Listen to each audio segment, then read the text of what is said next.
My name is Army Captain Tim Bomke. While serving in Iraq in 2005, my vehicle was hit by an IED.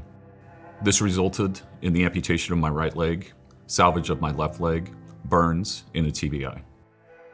This is my lovely wife, Ashley Bomke. That was in 2003.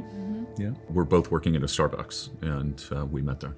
We actually got married right before I deployed. I grew up nearby to active duty Air Force bases, and a lot of the kids I went to school with, their parents were in the Air Force, and I think I just developed an admiration for service and for what they did and what they stood for. So the day I was wounded, June 3rd, 2005, it was in the early morning hours. We were doing our route clearance mission, and on the way back, I was the lead vehicle, leading my 3 vehicles, and my vehicle was hit by a pretty significant IED. I was able to get my knife and cut my seatbelt out, and then tried to move a little bit and realized I was, in big trouble. Our medic was coming up in another vehicle, and that got hit by a secondary device. It was just organized chaos. I mean, my soldiers really did admirably. I saw a missed call from my in-laws, and when I called them back, they told me that Tim had been severely wounded. I at least knew that night that he was out of Iraq, and even though he had been injured, there was a sense of relief that it was over. A lot of people that go through trauma probably spend maybe the first part of it, try to convince yourself that you can just bounce back, that you can do everything you did before. You have a little bit of a chip on your shoulder. I think it really did take me a long time to fully accept that I was different, that I'm gonna do different things, and that's okay. When I got into adaptive sports, I think that was the time when I accepted who I was and what happened to me. We live on Bainbridge Island, Washington, just outside of Seattle. When you're an amputee, steps are not your friend, and we have sloped driveway with steps into the house, and then of course an upstairs, which are all challenging.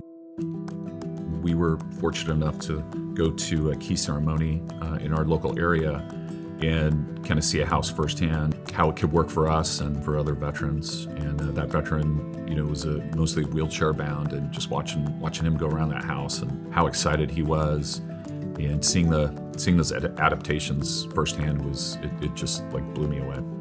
I mean, it's pretty amazing to think that they give you a house. I mean, it's something that you work, your whole life to have and maintain, and it's sort of hard to believe that there's an organization that would be able to offer that much. Homes for Our Troops is peace of mind for me. The ability to get around and just live more normally, right, and not have to overly adapt. I think for us, it will kind of maybe alleviate a little bit of concerns and burden. That sort of undercurrent of stress where you're kind of worried about something, you don't even realize it. It'll always be there, but lessened. Especially we talk about the shower. The shower is it's a stressful thing. If I drop my leg or fall, it's are you okay? And probably won't have that happen as much anymore.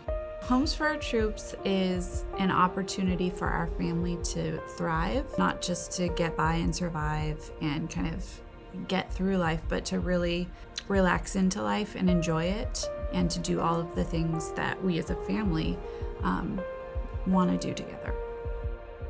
For the donors and those who are supporting Homes for Our Troops, you can't put value on what this will mean to us, but also, brothers and sisters that have received these homes and those that are waiting.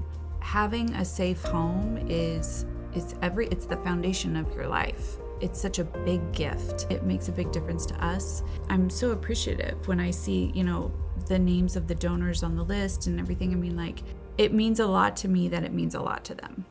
I couldn't recommend a more powerful way to support a severely wounded, injured, ill service member and their family.